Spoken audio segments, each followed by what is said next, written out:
n'a jamais fait de studio, on ne tournait que dans des décors naturels. Extérieur et intérieur. Sauf Intérieur, quand extérieur. on se rendait au standard. Oui, le standard c'était dans un bureau, parce que c'était un bureau, mais sinon c'était dans la rue. Et notamment en hiver, on pelait littéralement. Vous êtes tourné en hiver, donc. Mais c'est surtout en hiver, puisque les nuits sont plus longues. Elles sont plus longues. Et il faisait genre moins 10, moins 15 la nuit. On en a beaucoup chié. C'était difficile, c'était très difficile. Parce qu'on n'avait pas le temps de se changer, pas le temps. On avait absolument pas compte, 6-7 minutes par jour utile. Donc c'était chant et contre-chant, etc. Donc on allait très très vite. C'était assez révolutionnaire à l'époque. Oui, Tout le monde regardait ça. Ne serait-ce que dans... Pour la petite histoire, moi j'ai rencontré le père de mes enfants dans ce truc-là. Et il était monteur de Truffaut. Il n'était pas du tout acteur, d'ailleurs c'est pour ça qu'il est mauvais comme un cochon, il parle faux. Il faisait quoi pour ça? Yann Dedé, il faisait le malfrat avec Stévenin. Stévenin avait dit j'ai un copain, je l'amène.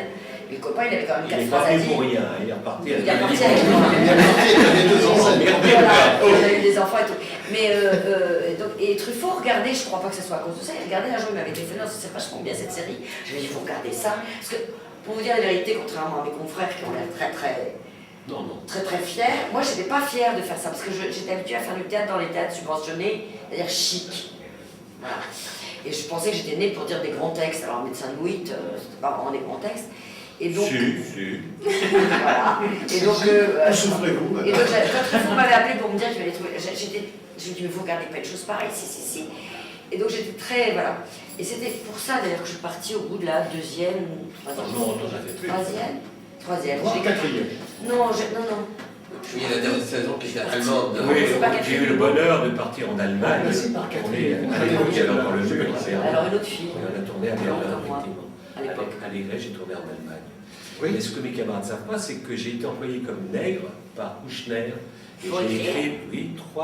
écrit 4 saisons. Tu nous as bien pas dit ça, Et j'avais pas le toi. droit de le lire. Ah, toi, tu le savais? Oui, je le sais. J'avais pas le droit de le lire. Parce Voilà. que je voulais mourir de rire. Voilà. J'arrivais sur le plateau et il me racontait l'histoire à moi. Et le producteur ne le savait pas non plus. Donc il m'envoyait le texte à moi. alors. Et bien c'est Kouchner sur ses droits. Et il s'écrivait du bon rôle. J'étais ce qu'on C'est appelle bien, je nègre, n'ai donc pas les j'écrivais. Donc ce qui était magnifique, parce que c'était jubilatoire pour moi, d'écrire des épisodes, j'en ai écrit une trentaine, et on me l'a renvoyé à moi. Et quand je voulais faire engager un copain, je décrivais totalement le copain. J'ai décrit complètement jusqu'à la couleur des yeux et tout, parce que je voulais être sûr. À l'époque, j'étais copain avec Yvan Varco, donc j'ai le personnage, je ramène 83, les yeux bleus, etc. Et quand il est venu faire l'audition, il me dit non, c'est pas vous, vous ne ressemblez pas du tout au personnage. Je crois que Yvan Marco, tu avais écrit une pièce avec lui pour revenir je crois que tout ce que la France compte d'acteurs qui ont aujourd'hui entre 50 et 60 ans. T'es gentil. Plus vieux que moi, beaucoup plus. Voire plus. Oui, Non, c'est vrai. Oui, non, mais je veux dire. Contrairement à ma camarade, les gens se battaient pour être là-dedans. Parce que c'était très populaire. Et bien Richard Angonina. Et puis les réalisateurs, on a eu Kazovitz, le père du réalisateur De Mathieu. Mathieu, Peter. Il y a un très bon réalisateur par ailleurs qui a On fait a un eu très des beau film. bons, c'était pas mal. Moi, j'ai pas honte du tout d'avoir tourné. Non mais moi non plus, j'ai pas honte. Si, un peu quand même. Dans ce moment, j'avais honte. Parce qu'à l'époque, ça se faisait pas de tourner pour la télé déjà. C'était bon, il y avait le cinéma, le théâtre. Et puis la série, c'était parce que voilà, c'était pas le plus chic du chic. Mais cela dit, je me suis bien amusée. Le temps Ça a que marqué j'étais là. des personnes quand même. Moi, je l'ai vu. Ça a marqué pas mal de personnes. Ça a marqué pas Non mal. mais regardez, Yannick aimait. Ah non, mais ça n'a rien à voir. Non mais les premières séries, après une fois qu'on avait fait ça, on ne pouvait plus rien Ah faire oui, d'autre. Thierry Lafronde, etc. Thierry Mais nous, c'est Lafronde, après. Et après, c'était ça a foutu. marqué en tout cas l'esprit de mon frère. Ça, je peux vous assurer, il m'en Ah parle oui. souvent. Ah oui. Comment Bon, ça a marqué l'esprit de mon frère. Mais même non seulement Parce l'esprit qu'il de a le DVD, c'est à lui, et il m'a dit, malheureusement, je ne peux pas venir aujourd'hui. Ça m'a fait vraiment Moi gêner. Non qui ai mais fait de la télé je veux dire après. par là que ça pouvait handicaper une carrière à suivre. Oui, pour les acteurs. Oui. Les acteurs, donc vous les avez gens qui trouvé, vous regardaient. voulez pas. Ça Non, moi, ça m'a pas gêné. Après ça a bougé, non mais parce que tu a as permis des trucs, de tu as personnes fait des aussi à spectacles. devenir médecin par la suite. Et on a fait des générations de médecins. Oui. Avec Kouchner, on en parlait encore pas très longtemps. Chaque année, des tas de... Vous savez, quand on est môme, on essaye de faire un métier, on vous demande, ce qui est aberrant d'ailleurs, qu'est-ce que vous voulez faire plus tard, quand vous avez 13 ans, 14 ans, Donc à part hôtesse de l'air pour les filles à l'époque et pompiers pour les garçons, ils n'avaient aucune idée. Et le fait de voir ce feuilleton a donné des tas d'envie à des tas de mômes qui sont devenus médecins à cause de ça. Et avec Kouchner, on en parlait, il rencontre sans arrêt des toubibs maintenant, assez vieux, qui leur dit, vous savez, docteur, si je suis docteur aujourd'hui, ben c'est grâce à médecin. Oui. Donc Et- ça, c'est des vocations formidables. Et il y a des tas de parents d'appeler leur fils Greg. Je ne plaisante pas. Non, non, c'est vrai. Comment dire, Et même leurs filles. moi, personne. Ah ouais. Donc la série parle de médecine, mais elle parle aussi de délinquance, elle parle de vol, elle parle de drogue. Est-ce que, puisque vous tournez la nuit, est-ce que vous avez senti justement ça en tournant? Est-ce qu'il y a plus d'imprévus quand on tourne de nuit? Oui, on voit un Paris qu'on ne voit pas le jour. Hein. C'est un Paris, effectivement, des marges, des marginaux, des gens qui sont un peu à la ramasse. Et comme on tournait dans des endroits des fois improbables, évidemment on croisait. Vous savez, on est quand même très gardé quand on tourne. Il y avait des motards pour nous ouvrir la route. Voilà, on allait d'un plan à l'autre avec nos voitures de Toubib, donc on s'est tourné. Oh ouais, on allait à toute vitesse avec ça On nous montait faisait les Champs-Élysées à l'envers, on montait les grands boulevards à l'envers, On passait tous les guichets du Louvre avec Mais ça, c'était voilà, moi, les j'aimais flics bien. nous ouvraient la route, donc on était absolument les rois de Paris. Paris était un petit village pour nous, voilà. On tournait la nuit, c'était très rigolo. Moi j'ai des souvenirs à mourir de rire de ce tournage, mais c'est vrai qu'on croisait les gens. Vous savez, c'était un prétexte, la médecine, pour justement, parce que Kouchner était déjà concerné par les problèmes des êtres humains, et il s'est servi de la médecine pour parler, non pas des médecins, mais surtout des problèmes des êtres humains dans Paris. C'est pour ça qu'on lève absolument tous les problèmes de la solitude, des envies de suicide, de la dépression, de l'alcoolisme, de la drogue, etc., etc. C'est pour ça que dans chaque épisode, vous voyez au-delà de l'histoire vaguement rigolote ou amoureuse des Toubib, c'est surtout les personnages qu'on croise qui sont l'intérêt de ce feuilleton et de cette série.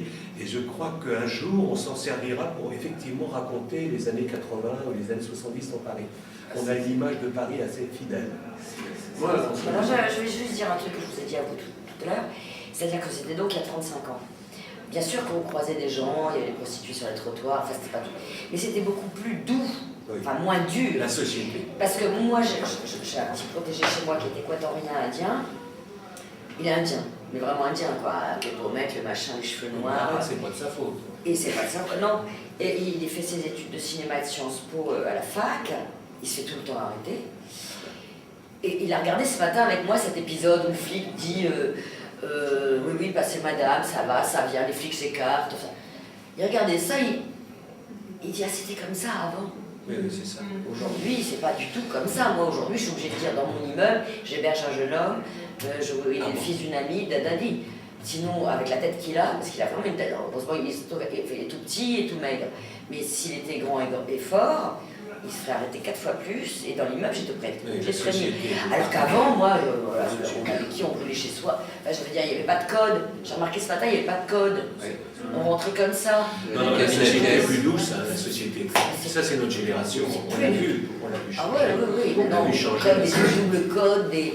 Je sais pas quoi. Pour ceux qui me concernent, je ne suis pas comme les autres camarades et qui ont eu la chance, pas comme les autres acteurs noirs, puisqu'il y en a d'autres qui sont de ma génération et qui n'ont jamais rien fait. Je peux dire que j'ai eu cette chance-là et la première chose que j'ai dit à Bernard Kouchner, c'est que je ne voulais pas être dans un Paris ou dans une série, dans des épisodes où il ne se passait rien. C'est-à-dire que j'étais noir, mais enfin bon, oui, comme ça, et comme si ça ne se voit pas. Donc à chaque fois, j'ai tenu à ce que Kouchner mette quelque chose. Oui. Ne serait-ce que, par exemple, j'ai des souvenirs où je dis à Bernard, non, on ne peut pas, c'est pas vrai, c'est pas anodin. Tous les Noirs, c'est pas comme ça. C'est pas comme ça, ça se passe pas comme ça. Je suis dans un bar, j'arrive et je dis à Bernard, il faut que tu écrives ça. Je dis, donnez-moi, parce qu'il n'y avait pas de téléphone à l'époque. Oui, il y avait Il n'y avait pas de portable. Donc il fallait aller soit dans une cabine qui ne fonctionnait pas, soit dans des cafés. Je disais, le téléphone, s'il vous plaît. Et il y a des mecs qui avaient du mal, c'est dans l'épisode, hein, bien sûr, du mal à me faire de la place. Et je téléphone, ils entendent, et quand je parle, il y en a un qui dit, eh ben, ils sont médecins maintenant. Moi, je demandais aussi à Bernard, oui, parce que ça existe. Non, parce c'était que pas vous pouvez des voir, bisounours, hein, c'était- bon. Je Il y avait demandais, du racisme. lorsque je frappais à la porte, que les gens marquent un temps d'arrêt. Bien sûr. Qu'ils disent en général. J'ai demandé à un médecin, j'ai observé. Exactement. Ah, Vous êtes médecin? Oui, oui, il y avait déjà le Je suis racisme, médecin, par pardon. contre, c'est Bon, la donc société. je voulais cela. J'ai d'ailleurs, après cette série, refusé beaucoup de choses. Non pas parce que je n'aimais pas faire des séries, c'est tout simplement parce qu'on m'a proposé que de la merde. Donc à partir des années 84, je n'ai plus tourné ni pour le cinéma, ni pour la télévision française. Jusqu'à 98. Ensuite j'ai ouvert un théâtre, bon, j'ai vécu ma vie d'acteur parce qu'il fallait bien la vivre. J'ai fait du doublage bien entendu parce que c'est un refuge pour les acteurs qui ne trouvent pas de travail, et non pas parce que je n'ai pas du talent, il est immense. Et parce que dans ce pays-là, un noir ne tourne pas les rôles. Oui, si c'est pas les rôles de noir. Oui, oui, tout à fait. Et les C'est ça Arabes, que je Et pareil. même à l'époque, Bernard a dit... Les Arabes qui se il démènent. faut pas très sérieux.